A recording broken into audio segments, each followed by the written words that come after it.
బాలరాజుని కలవడానికి కావ్య, చిన్ని వెళ్తుంటారనమాట. స్కూటీ మీద వెళ్తుంటే వెనక నుంచి ఇదేంటి ఇది బాలరాజు వాళ్ళ ఇంటి రూట్ కదా, ఇటువైపు వెళ్తున్నారేంటి అని చెప్పి వెనక సత్యబాబు ఫాలో అవుతాడు. ఫాలో అవుతూ ఇంకా అట్లా వెనక ఫాలో అవుతుంటే ఒక చోట మిస్ అవుతారు వాళ్ళు. వీళ్ళేమో కావ్య, చిన్ని ఏమో వెళ్తారు పార్కు దగ్గరికి వెళ్ళి పార్కు దగ్గరికి రమ్మంటారు అనమాట. పార్కు దగ్గరికి రమ్మన్నప్పుడు ఇంకా వెళ్తారు. లోపలికి వెళ్ళి అసలు ఎక్కడున్నాడు డాడీ ఎక్కడున్నాడు అని చెప్పి చిన్ని చూస్తుంటుంది. అదిగో నాన్న నాన్న అక్కడ ఉన్నాడు అని చెప్పి ఇంకా ఇద్దరు వెళ్తారనమాట. వెళ్ళి వాళ్ళ నాన్నేమో వెయిట్ చేస్తుంటాడు. అంటే బాలరాజు ఏమో వెయిట్ చేస్తుంటాడు. వెయిట్ చేస్తుంటే ఇంకా చిన్నిని చూడంగానే హ్యాపీగా ఫీల్ అవుతాడు. ఎందుకంటే వాళ్ళ మావయ్య ఇంటికి రావద్దు, అసలు ఆటోలో ఎక్కించుకోవద్దు, అసలు ఇంటిని కన్నెత్తి కూడా చూడొద్దు అని చెప్తాడు కదా. అందుకని వెళ్ళి హక్ చేసుకుంటుంది. వాళ్ళ నాన్న హక్ చేసుకుంటే బాధపడతాడు అనమాట.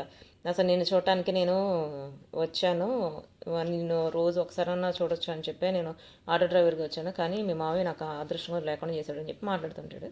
ఇంకా వైపు వచ్చేసి సత్యంబాబుకి స్కూటీ కనిపిస్తుంది.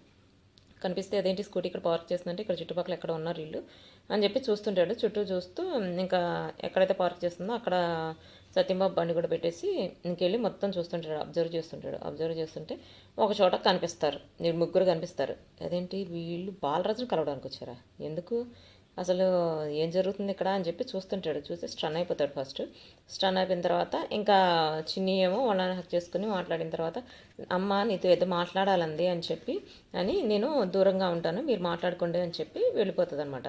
వెళ్ళిపోతే ఇంకా అడుగుతుంది కావ్య, ఏంటి నువ్వు వర్మ దగ్గరికి వెళ్ళావా వాళ్ళ ఇంటికి వెళ్ళావా అని చెప్పి అడుగుతుంది. అడిగితే ఏం మాట్లాడకపోతే వీళ్ళు ఇట్లా మాట్లాడుకుంటూ ఉంటే పక్క నుంచి సత్యబాబు కూడా అబ్జర్వ్ చేస్తుంటాడు అనమాట. ఏం మాట్లాడకపోతే వర్మ నాకు ఫోన్ చేశాడు. ఫోన్ చేసి ఏంటి నీకు యాక్సిడెంట్ నేను చేయించానని చెప్పి చెప్పావా నీ భర్తకి, వచ్చాడు నా దగ్గరికి వచ్చి గొడవ పడ్డాడు అంటే ఇప్పుడు నాకు అర్థమైంది నువ్వు ఉషో కాదు కావేరివి అని. నిన్ను బ్రతక నేను అసలు ఫస్ట్ నీ కూతురు ఎక్కడుంది ఎతికి నీ కూతురిని చంపేస్తాను, బాలరాజును కూడా చంపేసి నీ కూతురిని చంపేసి తర్వాత నీ దగ్గరికి వస్తాను, నిన్ను కూడా బతకనేను, ఎవ్వను బతకనేను, మారణకాండ సృష్టిస్తాను అని పెద్ద పెద్దగా అరిచి అసలు చికాకు చేసేసాడంటే నాకు తెలుసు. అప్పుడు అంటాడు అనమాట బాలరాజు, నాకు తెలుసు వాడు అట్లాంటి వాడని నాకు తెలుసు, నాకు కూడా చంపాలని కోపం చాలాసార్లు వచ్చింది, కానీ నేను చెప్పకపోవడానికి రీజన్ ఏంటో తెలుసా, చిన్ని నేను చంపేసి జైలుకి వెళ్తే బాధపడుతుంది, చిన్ని బాధపడుతుంది అని చెప్పి ఒకే ఒక్క రీజన్తో నేను తనని ఏం చేయకుండా వదిలాను. అసలు అందుకే నేను చెప్పాను మనం ముగ్గురం ఇక్కడి నుంచి వెళ్ళిపోదామని చెప్పి. మన ముగ్గురం ఇక్కడి నుంచి వెళ్ళిపోతే ఎవరికీ బాధ ఉండదు, లేకపోతే మీ అన్నయ్య జోలికి కూడా వస్తారు, మీ అన్నని కూడా వదలడు, మీ అన్నకి మన వల్ల మీ అన్న కూడా ప్రాబ్లం వస్తుంది, నువ్వే ఆలోచించుకో అంటే అప్పుడు అంటదనమాట కావ్య.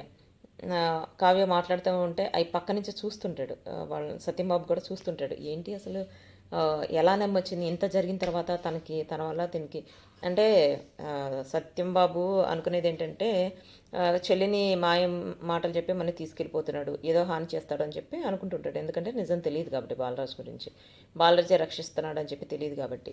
ఇప్పుడేమో అడుగుతాడు వెళ్ళిపోదామంటే సరే వెళ్ళిపోదాము, మన ముగ్గురం వెళ్ళిపోదాము అని చెప్పి అంటే అసలు ఎట్లా నమ్ముతుందని చెప్పి పక్క నుంచి అనుకుంటూ ఉంటాడు. అసలు ఎట్లా నమ్ముతుంది, ఎట్లా మళ్ళీ ఆ మాయలో పడుతుంది, తన వల్లే కదా 10 సంవత్సరాలు శిక్ష అనుభవించి ఇప్పుడు కావేరీలా కాకుండా ఉషలాగా బతకడానికి రీజనే వాడు కదా, అసలు మాయ మాటలు ఎట్లా నమ్ముతుంది అని చెప్పి ఆలోచిస్తుంటాడు.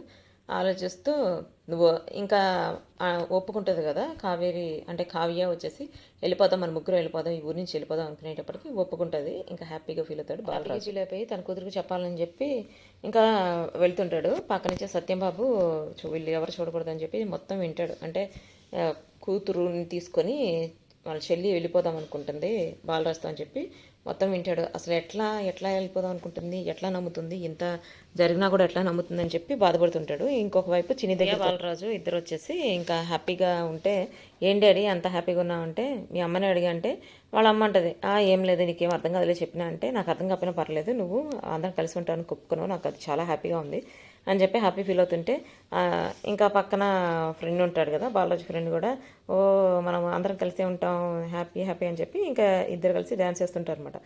డ్యాన్స్ చేస్తుంటే ఇంకా బాలరాజు కూడా డ్యాన్స్ చేస్తూ ఇట్లా హ్యాపీగా ఉంటే పక్క నుంచి చూసి వెళ్ళిపోతాడు సత్యంబాబు. ఇంక ఇంటికి వెళ్ళిన తర్వాత ఇంకా దాని గురించి ఆలోచిస్తుంటాడు అనమాట. సత్యంబాబు దాని గురించి ఆలోచిస్తుంటాడు. కావ్య కూడా అసలు నేను చేసింది కరెక్టేనా, నేను తీసుకున్న డెసిషన్ కరెక్టేనా అని చెప్పి తను కూడా ఆలోచిస్తుంటుంది.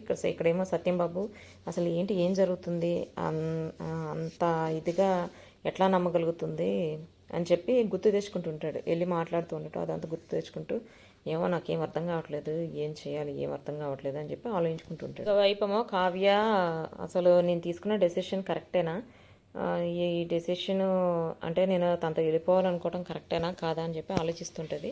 సత్యం బాబు ఏమో అట్లా ఆలోచిస్తుంటాడు. ఇంకా అట్లా మార్నింగ్ అవుతుంది. మార్నింగ్ అయినప్పుడు ఇంకా పిల్లలు వచ్చేసి బయట ఆడుకుంటుంటారు అనమాట. అంటే సత్యం బాబు కొడుకు కూతురు చిన్ని అందరూ ఆడుకుంటుంటారు.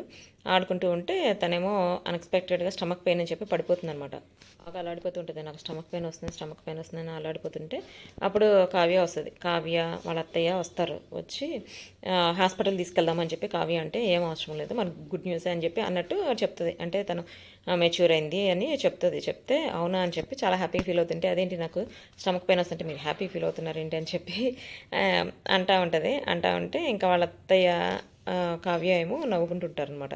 నవ్వుకుంటూ కావ్యకేమో చాలా హ్యాపీగా అనిపిస్తుంది. సో ఇట్లా అయిన తర్వాత ఇంకా కావాల్సిన బయట నుంచి తీసుకొచ్చి బాలరాజుకి కాల్ చేస్తుంది వాళ్ళ అత్తయ్య. కాల్ చేసి అరే నీ కూతురు ఏం చేస్తుందో తెలుసా అంటే, ఏం చేస్తుంది నా కూతురు ఏం చేస్తుందంటే పెద్ద ఘనకార్యం ఏం చేస్తుంది అని చెప్పి ఇట్లా మెచ్యూర్ అయిందని చెప్పేటప్పటికి ఏంటి నా కూతురు పెద్ద మనిషి అందని చెప్పి హ్యాపీ ఫీల్ అవుతాడు. హ్యాపీ ఫీల్ అయ్యి ఇంకా ఇంటి పక్కన వాళ్ళని అట్లా అక్క అక్క అని చెప్పి పిలిచి వాళ్ళకి మనీ ఇవ్వటం అట్లా హ్యాపీనెస్ని సెలబ్రేట్ చేసుకుంటాడు అనమాట. సెలబ్రేట్ చేసుకొని వెళ్ళాలి ముందు చిన్ని చూడాలని చెప్పి స్టార్ట్ అవుతాడు.